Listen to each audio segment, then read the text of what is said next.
Today we are going to learn our 7th general science next topic, that is topic number 5, food safety. Food safety means अन्न सुरक्षा, म्हणजे सर्व प्रकारच्या अन्नपदार्थांची सुरक्षा करणे. चला या टॉपिकची सुरुवात करूया. फूड सेफ्टी म्हणजे अन्न सुरक्षा. आता इथे एक आपल्याला टेबल दिलेलं आहे, आपण पटकन या टेबलबद्दल माहिती घेऊया. फूड ऑर सोर्स असं लिहिलेलं आहे, म्हणजे अन्न पदार्थ किंवा त्याचा सोर्स. न्यूट्रियंट्स ऑब्टेन्ड, त्यापासून कोणते न्यूट्रियंट मिळतात, and function in the body, आणि त्याचा आपल्या शरीराला काय उपयोग होतो. तर बघा 4 प्रकारचे आहेत. Jowar, wheat, millet that is bajra, rice. Nutrient कोणतं असणार आहे? कार्बोहायड्रेट्स. हे सगळे सिरियल्स आहेत, म्हणजे तृणधान्य आहेत, पण आपल्याला कार्बोहायड्रेट्स मिळत असतात, म्हणजे कर्बोदके. Second beans, pulses. अजून त्यामध्ये आहे मिल्क, मीट. या पद्धतीनं यामध्ये आपल्याला मिळत असतात प्रोटीन्स, प्रथिने. Oil, ghee, fat, and fruits and vegetables, minerals and vitamins. म्हणजे हे 4 प्रकारचे न्यूट्रियंट्स आपण मागे शिकलेलं आहे. Carbohydrate, protein, fat, minerals and vitamins. आणि या सगळ्यांचं फंक्शन काय, तर प्रॉपर ग्रोथसाठी ते गरजेचे आहेत. Function in the body is they all are necessary for the proper growth of the body or to obtain energy for growth of the body. आता हेच फूड जे आहे ते जर स्पॉईल झालं, हा शब्द आहे स्पॉईल, म्हणजे जर खराब झालं तर कशा पद्धतीने होणार, त्याचे परिणाम काय होणार, हेच सगळं आपण या टॉपिकमध्ये शिकायचं. म्हणजे हे एवढे महत्त्वाचे फूड स्टफ आहे, त्यामध्ये इथून आपल्याला एवढे इम्पॉर्टंट न्यूट्रियंट्स मिळतात, शरीराला अतिशय गरजेचे आहेत. तर ते स्पॉईल होऊ नये त्यासाठी आपण काय काय केलं पाहिजे तो भाग आपण बघणार आहोत. बघा, फूड स्पॉइलेज. फूड स्पॉइलेज म्हणजे अन्न खराब होणे. मग आता हे तुम्हाला सांगितले, विद्यार्थ्यांनी काय करायचं, याच्यावर निरीक्षण करून डिस्कशन करायचं, चर्चा करायच्या. इव्हेंट्स इन आवर सराउंडिंग्स, म्हणजे हे असं आपल्याला बघायला मिळत असतं. इथं इमेज नंबर एमध्ये काय दिसतंय, तिथे बघा धान्य आहे आणि उंदीर तो खातोय आहे, कुरतडलेलं आहे पोतं. म्हणजे काय झालं, हे फूड स्पॉईल झालं, अन्न खराब झालं. Second image, food uncovered food आहे, and there are lots of flies are sitting on uncovered food and a man is buying them. म्हणजे काय, तर इथं अन्नपदार्थ आहे, उघड्यावर ठेवलेला आहे, इथं माशा दिसत आहेत, त्या बसलेल्या आहेत, आणि ही व्यक्ती तेच अन्नपदार्थ खरेदी करत आहे. ओके, आता इथं भाजीपाला आहे तिथे, आणि या ठिकाणी बघा माशासुद्धा दिसत आहेत, आणि आजूबाजूचा परिसर अस्वच्छ आहे. म्हणजे हे फूड, म्हणजे हे अन्नपदार्थ खराब व्हायला वेळ लागणार नाही. आणि इथं स्टोरेज जे आहे गनी बॅग्सचं, म्हणजे ही जे पोती आहेत त्यांचं योग्य पद्धतीनं साठवणूक केलेली नसल्यामुळे अन्नपदार्थ खराब होताना दिसतात. म्हणजे हे आपल्याला बघायला मिळणारे घटक आहेत आपल्या आजूबाजूला, आणि हेच काय असतात, अन्न खराब होण्यासाठी कारणीभूत ठरत असतात. ओके, आता महत्त्वाचे भाग आपण आता शिकणार आहोत. बघा, वरती टायटल दिलेलं आहे, factors responsible for food spoilage. अन्न खराब होण्यासाठी कारणीभूत घटक. ओके, पहिला घटक आहे इम्प्रॉपर हँडलिंग. इम्प्रॉपर म्हणजे रॉंग, हा शब्दसुद्धा आपण इथं वापरू शकतो. रॉंग म्हणजेच इम्प्रॉपर. इम्प्रॉपर हँडलिंग म्हणजे चुकीच्या पद्धतीने अन्न हाताळणे, अन्न खराब होण्याचं पहिलं कारण improper handling. Second, improper storage, म्हणजे मगाशी ज्या इमेजमध्ये पाहिलं तसं चुकीच्या पद्धतीने अन्नपदार्थ साठवणे, म्हणजे रॉंग हँडलिंग म्हणू शकताय तुम्ही, किंवा रॉंग स्टोरेजसुद्धा म्हणू शकताय. थर्ड, इम्प्रॉपर ट्रान्सपोर्टेशन, बघा, म्हणजे रॉंग ट्रान्सपोर्टेशन मेथड, म्हणजे चुकीच्या पद्धतीने आता सगळं व्यवस्थित हँडल केलं, स्टोरेज केले, पण दुसऱ्या ठिकाणी जर ते अन्नपदार्थ न्यायचे असतील आणि त्यांची वाहतूक जर चुकीच्या पद्धतीने झाली तर काय होणार, ते खराब होणार. म्हणजे 4, 5, 6 तास जर ते प्रवासात तर अन्न राहणार असेल आणि त्याची ट्रान्सपोर्टेशन चुकीचं झालं, वाहतूक चुकीची झाली, तरीसुद्धा ते खराब होणार. त्यामुळे improper handling, improper storage, improper transportation, हे 3 झाले. नेक्स्ट आहे food is spoil due to some chemical reactions. Chemical रिॲक्शनमुळे सुद्धा काय होतं, अन्नपदार्थ खराब होत असतात. जसं की मिल्क आहे, मीठ आहे, म्हणजे दूध आहे, मांस आहे, ते स्वतःहून सुद्धा काय होऊ शकतं, अंतर्गत केमिकल रिॲक्शनमुळे खराब होऊ शकतं. पीनट्स बिकम रॅन्सिड म्हटलं जातं, म्हणजे शेंगदाणे खवट होतात, ते सुद्धा आपोआप त्यातील काही केमिकल रिॲक्शनमुळे ते होऊ शकतात. बरोबर आहे. फळे जी आहेत म्हणजे फ्रूट्स जे आहेत ती काही दिवसांनी आपोआपच काय होतात, खराब होतात. त्यांच्या नॅचरल प्रोसेसने सुद्धा ते खराब होऊ शकतात. Some food stuff get spoil due to contact with metals. बघा, काही अन्नपदार्थ काय होऊ शकतात, तर काही धातूंच्या संपर्कात आल्यामुळे सुद्धा ते खराब होऊ शकतात. म्हणजे काही अन्नपदार्थ विशिष्ट प्रकारच्या भांड्यांमध्येच ठेवावे लागतात, तर ते चांगले राहतात. नसेल तर ते काय होऊ शकतात, खराब होऊ शकतात.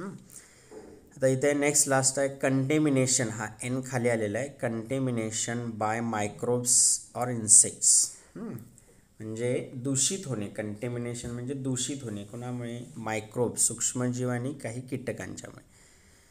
म्हणजे 6वा घटक आहे की सूक्ष्मजीवांच्या वाढीमुळे सुद्धा अन्नपदार्थ खराब होतील, किंवा इन्सेक्ट्स, कीटकांच्यामुळे. काही कीटक जर इन्फेक्ट झाले असतील त्या फूडला, तरीसुद्धा काय होऊ शकतील, ते फूड काय होऊ शकेल, कंटेमिनेट म्हणजे दूषित होऊ शकेल. तर हे मेन 6 फॅक्टर्स आहेत. हे आपल्याला प्रश्न आहे, factors responsible for food spoilage. तर कोणते? तर आता सांगितलं तसं. पहिलं improper handling, improper storage, improper transportation, then chemical reactions, contact with metals, contamination by microbes or insects. हे 6 पॉईंट व्यवस्थित लिहून ठेवायचे, वाचायचे, म्हणजे आपल्या लक्षात राहतील. नेक्स्ट बघा, आता प्रश्न आहे when food is said to be spoiled. हा प्रश्न आहे तसा येतो. आता आपण काय बघितलं की अन्न खराब होण्याची कारणे. दुसरा प्रश्न आता काय, when food is said to be spoiled म्हणजे अन्न खराब झाले असं आपण केव्हा म्हणतो. दोन वेगळे प्रश्न आहेत, आपल्याला कन्फ्युजन करायचं नाही आहे. अन्न खराब होण्याची कारणं, फॅक्टर्स मागाशी झाले. आता when food is said to be spoiled, food केव्हा स्पॉइल होतं असं आपण म्हणतो. तर उत्तर कसं आहे बघा, food is said to be spoiled if there is change in its. Food म्हणजे अन्न खराब केव्हा झाले असं आपण म्हणतो, जेव्हा त्याच्यामध्ये खालील बदल होतो. काय काय बदल होतो बघा. First, change in its colour. त्या अन्नपदार्थाचा जो नॅचरल कलर असतो, नॉर्मल कलर असतो, तो सोडून जर कलर चेंज झाला असेल तर आपण काय म्हणतो, it is spoiled. Change in its colour. Second, order. Order म्हणजे त्याचा वास, गंध बदलतो. आपल्याला खराब झाल्यानंतर अन्नपदार्थ त्याचा वास लगेच येतो, तेव्हा आपण म्हणतो की अरे हे खराब झालेलं आहे, बरोबर आहे. So change in order. Then change in texture. टेक्स्चरमध्ये म्हणजे त्याच्या रचनेमध्ये बदल झालेला आपल्याला ते बघितल्यानंतर लगेच कळतं की ह्या खराब आहे. एखादं फळ आपल्याला नॉर्मल कसं दिसतं आणि त्याचं टेक्स्चर चेंज झालं की आपल्याला कळतं की हे खराब झालेलं दिसतंय, असं आपण सहज म्हणून जातो. That is texture. Then quality. आता सगळं व्यवस्थित दिसते आणि आपण थोडंसं खाऊन बघितलं, टेस्ट केली, तर आपल्याला लगेच त्याची क्वालिटी चेंज झालेली वाटते. So next is quality. Then taste, सगळ्यात महत्त्वाचा घटक. टेस्टवरून तर आपण लगेच सांगू शकतो की हा अन्नपदार्थ चांगला आहे की खराब आहे. And loss of nutrients. सगळं ठीक आहे, पण लॉस ऑफ न्यूट्रियंट्स, त्यातले जर पोषक घटकच संपले असतील तरीसुद्धा ते काय झाले असं म्हटलं जातं, स्पॉईल झाले असं म्हटलं जातं. तेव्हा हा प्रश्न आला की हे पॉईंट आपल्याला 6 पॉईंट लिहायचे आहेत. When food is said to be spoiled, the food is said to be spoiled if there is change in its colour, odour, texture, quality, taste and loss of nutrients. Okay, तेव्हा हे लक्षात ठेवायचे. आता food wastage, अन्न नासाडी. त्याचे 2 मुख्य भाग आहेत, त्यातले एक आपण घेऊया. अन्न नासाडी. 2 प्रकारे अन्न नासाडी होते. पहिले आहे quantitative wastage of food. Quantitative म्हणजे संख्यात्मक, म्हणजे मोठ्या प्रमाणावर किंवा संख्येच्या दृष्टीने अन्न नासाडी कशी होते, बरोबर आहे. क्वांटिटेटिव्ह वेस्टेज ऑफ फूड म्हणजे संख्येच्या, मोठ्या प्रमाणावर धान्याची पोती खराब झालेली आहे, किंवा मोठ्या प्रमाणावर अन्नधान्य किंवा शिजवलेलं अन्न खराब झाले. संख्यात्मकदृष्ट्या आपण ते बघणार आहोत. त्याचे हे पॉईंट्स आहेत, एक एक मी समजावून सांगतो. First, wrong methods of farming. चुकीच्या पद्धतीने शेतीची चुकीची पद्धत वापरणे, त्यामुळे सुद्धा मोठ्या प्रमाणावर धान्य नासाडी होतं, अन्न नासाडी होतं. Wrong methods of farming example दिले, like hand sowing of seeds. Hand sowing of seeds म्हणजे हाताने बिया पेरणी करणे. म्हणजे आता मशिनीच्या आधारे काय केलं जातं, बी पेरल्यामुळे एकही बी वाया जात नाही. पण जर हाताने जर पेरणी आपण करत असो तर त्यांची लावण करत असो तर मोठ्या प्रमाणावर बिया काय होतात, धान्याच्या नासाडी होतात, म्हणजे इतरत्र जाऊन पडतात आणि त्यामुळे मोठ्या प्रमाणावर क्वांटिटेटिव्ह वेस्ट होतं म्हणून इथे दिलेलं आहे. पहिलं, wrong method of farming like hand sowing of seeds. Okay. Second, inadequate threshing. Inadequate threshing म्हणजे धान्य तयार झालेलं आहे, पीक आलेलं आहे आणि त्याचं चुकीच्या पद्धतीने मळणी केली, म्हणजे त्या आलेल्या जे पीक आहे त्यातून त्या धान्याचे दाणे वेगळे करायचे, त्याला मळणी करणे असं म्हणतो. मग त्यासाठी अजूनही बऱ्याच ठिकाणी खेडेगावामध्ये रस्त्यावर धान्य पसरलं जातं आणि मग त्यातून ती मळणी केली जाते. अशा चुकीच्या पद्धतीतून काय होतं, धान्याची नासाडी जास्त होते. So second, inadequate. आता हा शब्द इनॲडिक्वेट नवीन आहे, तर आपण रॉंग थ्रेशिंग किंवा इम्प्रॉपर थ्रेशिंग असंही आपण म्हणू शकतो, लिहू शकतो. थर्ड आहे इम्प्रॉपर स्टोरेज. आता भरपूर प्रमाणावर धान्याची निर्मिती झाली पण ती साठवणूक जर चांगली झाली नाही, म्हणजे कुठेतरी ओलसर जागी साठवलं किंवा तिथे उंदीर आहेत, घुशी आहेत अशा ठिकाणी साठवलं किंवा त्यांचं संरक्षण केलं नाही, तर ते मोठ्या प्रमाणावर तयार झालेलं धान्य काय होणार, खराब होणार, लवकर वेस्ट होणार. म्हणून हा मुद्दा आहे improper storage. Next, wrong methods of distribution. Distribution म्हणजे वाटप. आता वाटप करताना सुद्धा चुकीच्या पद्धतीने जर ते झालं असेल, म्हणजे योग्य पद्धतीने योग्य काळजी घेऊन धान्याची डिस्ट्रीब्युशन सगळीकडे जर पाठवलं तर ते वेस्ट होणार नाही, बरोबर. म्हणून म्हटलं wrong methods of distribution. And last, custom of offering and serving too much food to guest. Offering and serving too much food to guest म्हणजे मोठ्या प्रमाणावर जेव्हा एखादे कार्यक्रम असतात, फीस्ट असतात, म्हणजे जेवणावळी असतात, म्हणजे एखाद्या लग्न समारंभ आहे किंवा दुसरा एखादा कार्यक्रम आहे, अनेक लोक पाहुणे तिथे आलेले असताना पण त्यांना कस्टम ऑफ ऑफरिंग म्हणजे अन्नपदार्थ विचारतो अँड सर्विंग वाढतो. मोठ्या प्रमाणावर त्यांना आपले पाहुणे आहेत, जवळचे आहेत, मित्र आहेत, त्यामुळे आपण त्यांना नको असताना आपण अन्नपदार्थ विचारतो, वाढतो आणि मग थोड्या वेळानं ते खाऊ शकत नाहीत आणि त्या ताटामध्ये तसेच अन्न टाकून ते घेतात. असं हे एका व्यक्तीत झालं. असे बऱ्याच व्यक्तींनी जर अन्न ताटामध्ये ठेवलं तर काय होतं, ते वेस्ट होणार आहे. म्हणून हा मुद्दा इथं दिलेला आहे. Custom of offering and serving म्हणजे त्यांना विचारणे आणि वाढणे. Too much food to guest, गरज नसताना गेस्टना म्हणजे पाहुण्यांना अन्न वाढल्यामुळे ते नासाडी होतं. आपण मोठ्या कार्यक्रमांमध्ये हे बघितलेलं असणार आहे. So these are the points. Quantitative wastage of फूडमध्ये येतात.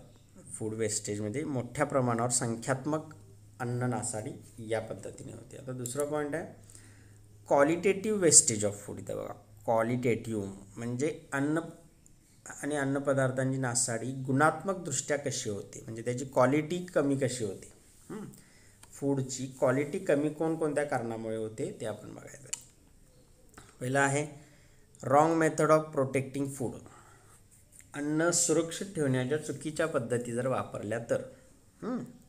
Wrong methods of protecting food म्हणजे अन्नपदार्थ वेगवेगळ्या प्रकारचे आहेत, ते सुरक्षित ठेवावे लागतात, बरोबर आहे की नाही. फ्रीजमध्ये ठेवणे किंवा काही वाळवून ठेवणे, तर अशा वेळेस ते चुकीच्या पद्धती वापरल्या तर अन्नपदार्थाची क्वालिटी कमी होते आणि ते वेस्ट होऊ शकतं. Second, excessive use of food preservatives. आता हे फूड प्रिझर्वेटिव्ज हा शब्द पुढे येणार आहे, म्हणजे परिरक्षकी. अन्न सुरक्षित ठेवण्यासाठी काही प्रिझर्वेटिव्ज वापरले जातात. जसं की बघा, जॅम आहे तो तयार करताना साखरेचा जास्त वापर होतो, लोणचे तयार करताना मिठाचा जास्त वापर होतो, कारण ते जास्त दिवस टिकून राहतात त्या कारणामुळे. म्हणून ते मीठ जे आहे त्यांना प्रिझर्वेटिव्ज म्हणजे परिरक्षक म्हणतात. त्यांचा जर जास्त वापर झाला तरी काय होतं, क्वालिटी त्याची लेस होते आणि ते वेस्ट होण्याची शक्यता असते. सो एक्सेसिव्ह म्हणजे प्रमाणापेक्षा जास्त वापर. Excessive use of food preservatives. Third point आहे ओव्हर कुकिंग. हा तुम्हाला कळलेलं असेल. ओव्हर कुकिंग म्हणजे जास्त वेळ अन्न शिजवलं तरीसुद्धा त्याची क्वालिटी कमी होऊन ते वेस्ट होण्याच्या दृष्टीने पुढे त्याचा मार्ग होतो. So over cooking. हाही मुद्दा तुम्हाला माहीत आहे. Washing the vegetables after cutting them. Washing the vegetables after cutting them म्हणजे आपण काय केलं पाहिजे, अगोदर व्हेजिटेबल्स वॉश केल्या पाहिजेत आणि देन काय केल्या पाहिजेत, त्या कट केल्या पाहिजेत. पण तसं न होता जर भाजीपाला कापल्यानंतर जर धुतला तर त्यातली न्यूट्रियंट्स पाण्याबरोबर वाहून जातात आणि मग त्याची क्वालिटी कमी होते. म्हणून हा मुद्दा इथे दिलेला आहे की भाजीपाला काय केला जातो, कापल्यानंतर जर धुतला तर तो वेस्ट होण्याची शक्यता असते, क्वालिटी कमी होते, बरोबर आहे. नेक्स्ट पॉईंट आहे mishandling of fruits like grapes and mangoes. आता हे डेलिकेट फ्रूट्स आहेत, ग्रेप्स मँगोज, त्यांचं मिसहँडलिंग होऊ शकतं. मिसहँडलिंग म्हणजे चुकीच्या पद्धतीने हाताळणी होऊ शकते, त्यामुळे सुद्धा त्यांची क्वालिटी कमी होऊ शकते. And miscalculations of transport time. आता एखादे अन्नपदार्थ आहेत एका ठिकाणी, ते आपल्याला पाठवायचे आहेत आणि जर इतक्या वेळेत ते पोचले नाहीत तर ते खराब होऊ शकतात. मग त्याचं जर मिसकॅल्क्युलेशन झालं की किती वेळात एखादा अन्नपदार्थ दुसऱ्या गावी किंवा दुसऱ्या शहरामध्ये गेला पाहिजे, याचा जर अंदाज आला नाही तर काय होऊ शकतं, ते अन्नपदार्थ पोचण्या अगोदर खराब होऊ शकतं. म्हणून मिसकॅल्क्युलेशन ऑफ ट्रान्सपोर्ट टाईम. हे जे पॉईंट आहेत 6 पॉईंट, हे क्वालिटेटिव्ह वेस्टेजचे आहेत. हे एक एक आपण वाचायचे आहेत, दररोज सराव करायचा आहे, लिहायचे आहेत, म्हणजे आपल्याला लक्षात येतील आणि सोपे मुद्दे आहेत. ठीक आहे. आता बघा पुढे एक प्रश्न आहे, what can you do to prevent food wastage and spoilage. आता डायरेक्ट ॲज इट इज तुम्हाला ते जसे काय दिलेले आहेत, पॉईंट काढून दिलेले आहेत म्हणून मी वेगळे तयार केलेले नाही, पुस्तकातलेच आहेत. फूड स्पॉइलेज अँड वेस्टेज थांबवण्यासाठी कोणते उपाय करावेत. पहिलं, सर्व your self only as much as you can it. बघा हे अतिशय सोपं आहे की तुम्हाला जेवढं गरज आहे तेवढंच तुम्ही स्वतःला वाढून घ्या. आणि त्याच्याशी रिलेटेड मुद्दा इथं 7 नंबरला आहे, eat all the food that you have serve yourself. Eat all the food म्हणजे जेवढं तुम्ही वाढून घेतलं आहे तेवढं सगळं तुम्ही खाल्लं पाहिजे, बरोबर आहे, तरच ते वेस्ट होणार नाही. Second, avoid over cooking food. जास्त वेळ अन्नपदार्थ शिजवणे टाळा. Avoid throwing away left over food म्हणजे शिल्लक राहिलेले पदार्थ टाकून देणे टाळा. Reuse it in proper way तर त्याचा योग्य प्रकारे पुन्हा वापर करा. Buy only as much as grain vegetable fruits milk etcetera as you need. जेवढी गरज आहे तेवढेच धान्य फळं भाजीपाला दूध खरेदी करा. Avoid the temptation to make excessive purchases. बघा अतिशय महत्त्वाचा पॉईंट आहे, अवॉइड टेम्पटेशन म्हणजे मोह, टू मेक एक्सेसिव्ह परचेसेस म्हणजे जास्त खरेदी करण्याचा मोह टाळा. आपल्याला असा अनुभव आहे का बघा, आपण काहीतरी मॉलमध्ये खरेदीला गेलो आहे आणि मग जी वस्तू आपल्याला दिसेल ती अन्नपदार्थाची घेऊ वाटते, हे पण घेऊया ते पण घेऊया, आणि मग त्याचा वापर नाही झाला की ते खराब होतं. म्हणून जेवढी गरज आहे तेवढी खरेदी करावी. आणि एक्सेसिव्ह परचेसेस जास्त खरेदी करण्याचा जो टेम्पटेशन आहे म्हणजे मोह आहे तो टाळला पाहिजे. Store grains and other perishable food stuff. Grains म्हणजे धान्य, पेरिशेबल म्हणजे नाशवंत जी लगेच खराब होतात, जसं की vegetable fruits milk etcetera using proper method. म्हणजे ग्रेन्स अँड व्हेजिटेबल मिल्क यांचं प्रॉपर मेथडने स्टोरेज केलं पाहिजे. Store grains and perishable food stuff in proper methods. Check the expiry date of bottled canned packed food and use within that time. Expiry date check करणे, आता हे तुम्ही करत असणार आहे, आपण सगळेजण करतो. मग कोणकोणत्या अन्नपदार्थाची, बॉटलमध्ये अन्नपदार्थ आहे, कॅनमध्ये आहे, पॅक्ड फूड आहे, त्यांची एक्सपायरी डेट चेक करा आणि त्या डेटच्या विदिन ते वापरा. ठीक आहे. तेव्हा हे 7 मुद्दे हे सगळ्यात महत्त्वाचे आहेत बघा. How can you prevent food wastage and spoilage. इथे एक मुद्दा दिला आहे, what can you do to avoid use of rice grains as akshata and to prevent wastage of food during wedding fest. म्हणजे लग्नांमध्ये धान्याचा म्हणजे तांदळाचा अक्षता म्हणून वापर करतात, त्यांच्याऐवजी दुसरं काय करता येईल, याचा वापर कसा टाळता येईल, आणि लग्नामध्ये जेवताना किंवा वाढताना होणारे वेस्टेज कसं टाळता येईल. एक दिवस आहे वर्ल्ड फूड डे, 16 ऑक्टोबर हा वर्ल्ड फूड डे आहे. म्हणजे जागतिक अन्न दिन म्हणून त्याला साजरा केला जातो. काही दिवसापूर्वी आता याच महिन्यात तो आला होता, 16 ऑक्टोबर. ओके. नेक्स्ट पॉईंट, आता food storage and food preservation असे 2 भाग आहेत. तर फूड स्टोरेज अँड प्रिझर्वेशनचे काही पॉईंट्स आहेत, तर ते पुढं आपल्याला येणारच आहेत, ते आपण घ्यायचे आहेत की कसं फूड स्टोरेज प्रिझर्व केलं पाहिजे. तर इथे 2 मुद्दे आहेत. फूड प्रोटेक्शन हा एक मुद्दा आहे, अन्न सुरक्षा कशी केली पाहिजे त्याची डेफिनेशन आहे, दोघांच्या आहेत तशा डेफिनेशन आहेत. पहिलं आहे food protection, prevention of food spoilage by microbial growth and infestation by pest is called food protection. Prevention of food spoilage, अन्न पदार्थ खराब किंवा नासाडी होऊ नयेत म्हणून खराब होऊ नयेत म्हणून काय केलं जातं, टाळलं जातं, प्रिव्हेंट केलं जातं. मग बाय मायक्रोबियल ग्रोथ, सूक्ष्मजीवांची वाढ होऊन ते खराब होतं ते टाळलं पाहिजे. अँड इन्फेस्टेशन बाय पेस्ट किंवा पेस्ट मोठ्या प्रमाणावर कीटकांमुळे सुद्धा ते खराब होतं म्हणून ते टाळलं पाहिजे. यालाच म्हणतात फूड प्रोटेक्शन. म्हणजे सूक्ष्मजीवांची वाढ होऊन ते खराब होणे, कीटकांच्यामुळे ते खराब होऊ न देणे याला फूड प्रोटेक्शन म्हणतात. So prevention of food spoilage by microbes and pest, आपण थोडक्यात असं म्हणू शकतो, prevention of food spoilage by microbes and pest is called food protection. Food preservation, अन्न हे प्रोटेक्शन म्हणजे काय करणे, संरक्षण करणे. आता हे food preservation, use of various preservatives म्हणजेच परिरक्षकांचा वापर करणे, to prevent for a long period of time म्हणजे जास्त काळासाठी अन्न सुरक्षित ठेवण्यासाठी प्रिझर्वेटिव्हचा वापर करणे. Food spoilage due to internal factors, म्हणजे व्हेरियस प्रिझर्वेटिव्हचा वापर करणे कशासाठी, टू प्रिव्हेंट सुरक्षित ठेवण्यासाठी, लॉंग पिरियड ऑफ टाईम जास्त काळासाठी. Food spoilage due to internal factors, आतल्या अंतर्गत घटकांमुळे अन्न काय राहिलं पाहिजे, स्पॉईल म्हणजे खराब झालं नाही पाहिजे, यासाठी प्रिझर्वेटिव्हचा वापर करणे. म्हणजे इथं आपण असं थोडक्यात लिहू शकतो, use of various preservatives to prevent for a long period of time food spoilage is called food preservation. आता ही आपली नॅशनल इन्स्टिट्यूट आहे फूड अँड ड्रग ॲडमिनिस्ट्रेशन, अन्न आणि औषध विभाग. इथे एक शब्द आहे बघा, FSSAI. FSSAI म्हणजे हा डिपार्टमेंट आहे, लॉंग फॉर्म आहे food safety and standardisation authority of India.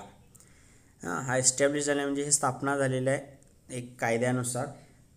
तुम्हाला हे मुद्दाम का सांगतो तर कोणतंही अन्नपदार्थाचं पॅकेट तुम्ही घ्या, साधं एखादं बिस्किटचा पुडा घ्या आणि त्यावर बघा तर तिथे असतं FSS हा मार्क असतो आणि त्याच्याकडे लायसन्स नंबर असतो. म्हणजे कोणताही अन्नपदार्थ पॅक होऊन जेव्हा तो विक्रीसाठी जातो त्याच्या अगोदर या विभागाच्या तपासणीशिवाय तो पुढे पाठवला जात नाही. म्हणून कोणतंही घरामध्ये आता असेल तर लगेच जाऊन बघा, कोणतंही पॅक्ड फूड असेल, पॅकिंग केलेलं फूड असेल तर त्यावरती हा शिक्का असतो, मार्क असतो आणि त्याच्याकडे लायसन नंबर हा असतोच. ठीक आहे, हा माहितीसाठी. आता हे महत्त्वाचं बघा, मेथड्स ऑफ फूड प्रोटेक्शन, अन्न सुरक्षित ठेवण्याच्या पद्धती.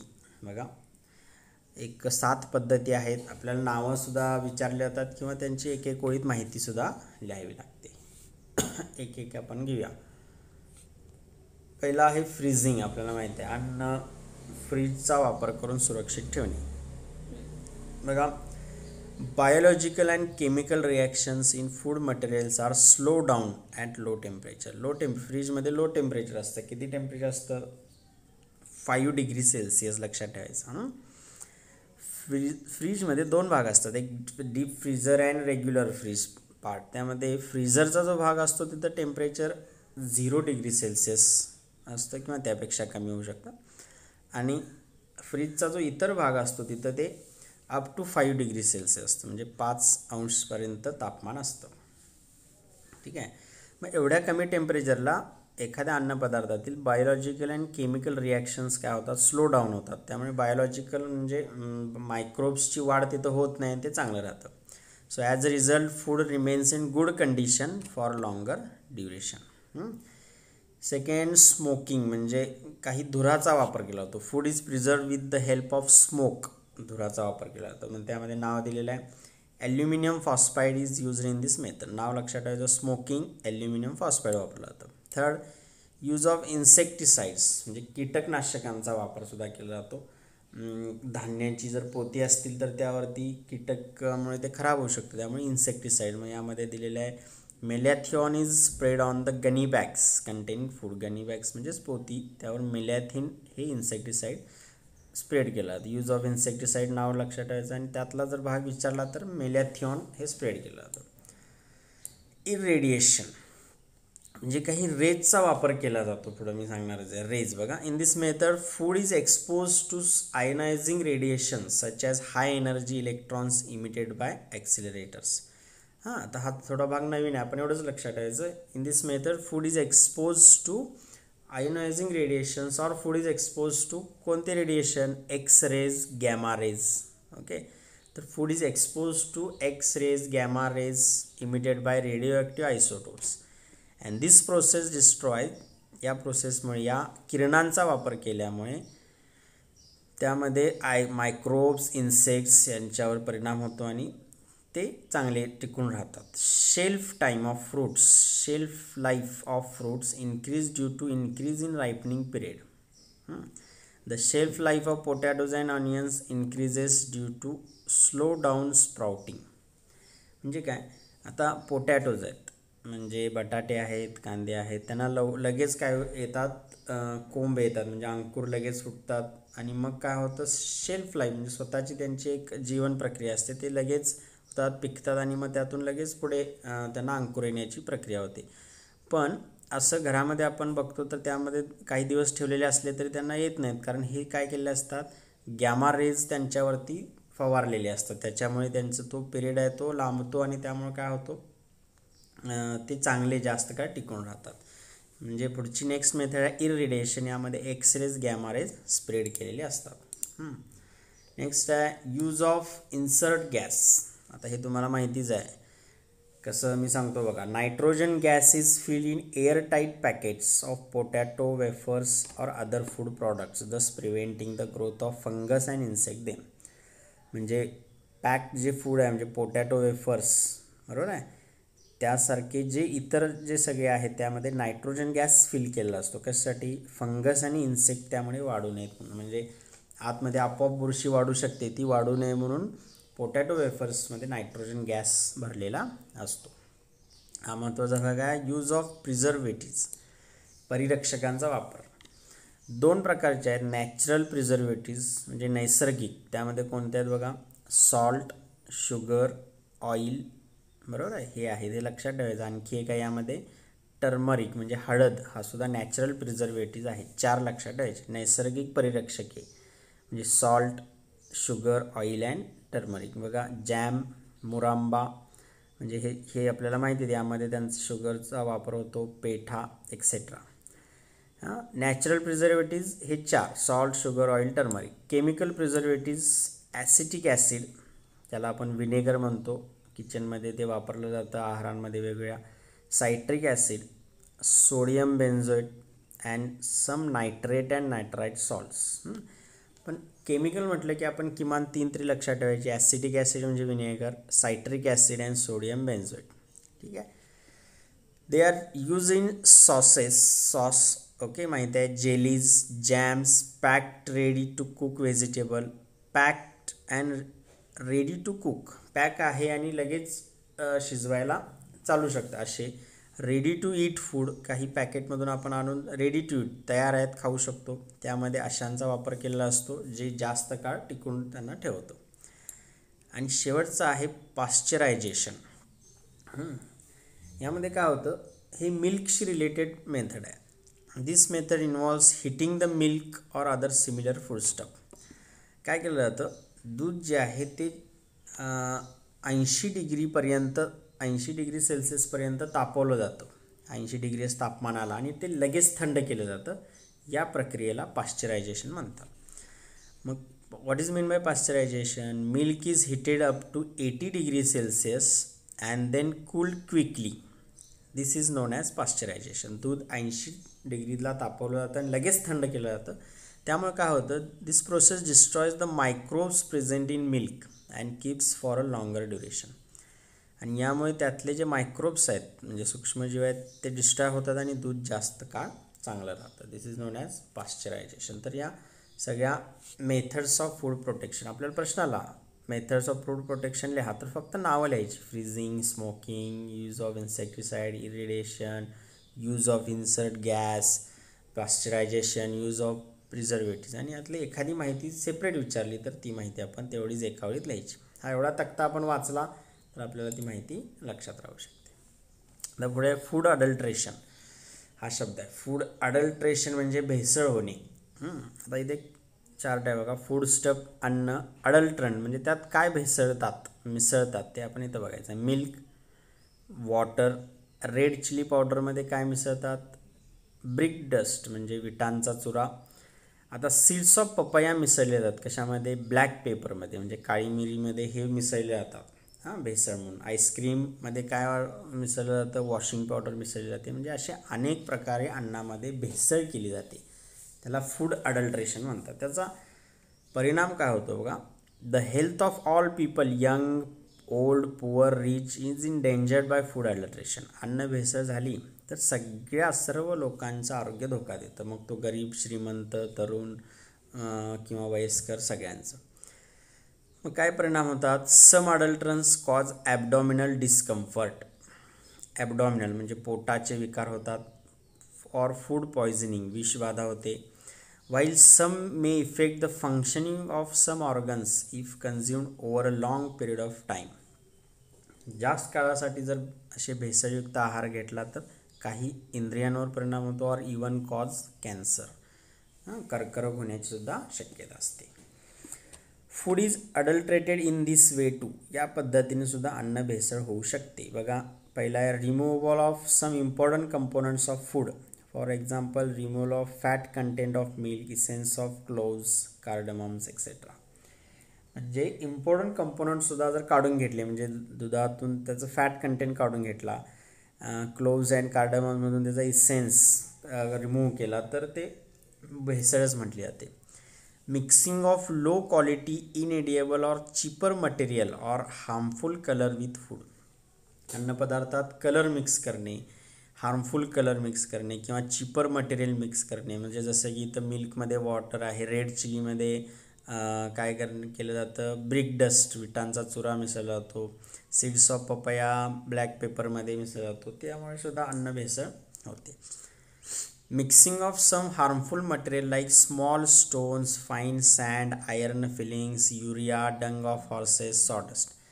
म्हणजे काही अन्नपदार्थामध्ये बघा लहान खडे, बारीक वाळू, लोखंडाचा चुरा, urea, dung of horse, sawdust, लाकडाचा भुसा, घोड्याचे शेण, हे सगळं काही वेळेस मिसळलं जातं. त्यामुळे अन्न खराब किंवा ते भेसळ या प्रकारे सुद्धा केली जाते. आता या तक्त्यामध्ये आपण फक्त हे वाचण्यासाठी आहे, मी तर हा भाग सांगणार नाही आहे. वाचून आपण फूडमध्ये कोणतं अडल्ट्रंट असतं, मग ते शोधण्यासाठी कशी टेस्ट करायची, कशा पद्धतीनं कन्क्लुजन मिळते, हे आपण जरा वाचलं की आपल्याला ते समजून जाईल. आणि शेवटचा पॉईंट आहे यामध्ये दिले, डू यू नो की ते 1954 आणि त्यानंतर 1976मध्ये कायदा झालेला आहे की अन्न भेसळ आणि अन्न सुरक्षा कायदा झालेला आहे. त्या कायद्याअंतर्गत जर कोण असं भेसळ करत असेल तर त्याला मोठ्या प्रमाणावर काय आहे, शिक्षेची तरतूद केलेली आहे असं त्यामध्ये दिलेले आहे. आणि ऑलवेज रिमेंबर, इथं काही पॉईंट्स दिलेले आहेत की फळांमध्ये काही इंजेक्शन देऊन सुद्धा त्यांना ॲट्रॅक्टिव्ह केलं जातं. मिल्क वेंडर म्हणजे दूध विक्रेते, त्यामध्ये मोठ्या प्रमाणावर पाणी किंवा हायर फॅट कंटेंट असणारे युरिया मिक्स केले जातात. शॉपकीपर एक्सपायरी डेटसुद्धा काही चेंज करतात, त्यामुळे ते परत अन्नपदार्थ विक्रीला ठेवू शकतात. कॅल्शियम कार्बाईड काय केलं जातं, फ्रूट्सना मोर ॲट्रॅक्टिव्ह करण्यासाठी, म्हणजे पिवळी धमक जी केळी आपल्याला बाजारात दिसतात त्यामध्ये काही वेळेस कॅल्शियम कार्बाईड यूज केलेलं असतं. अशा पद्धतीने हे काही इतर उदाहरणं दिलेली आहेत, ते आपण वाचन करायचे आहेत आणि लक्षात ठेवायचे आहेत. म्हणजे महत्त्वाचा भाग आहे तो सगळा मी यामध्ये डिटेल तुम्हाला सांगितलेला आहे. या सगळ्या टॉपिकचं वाचन करून काय करायचं, आपण हा एक्सरसाइज जो आहे 5th तो कंप्लीट करायचा. हा लहान टॉपिक होता त्यामुळे एकाच व्हिडिओमध्ये तो कवर केलेला आहे. ठीक आहे, थँक्यू.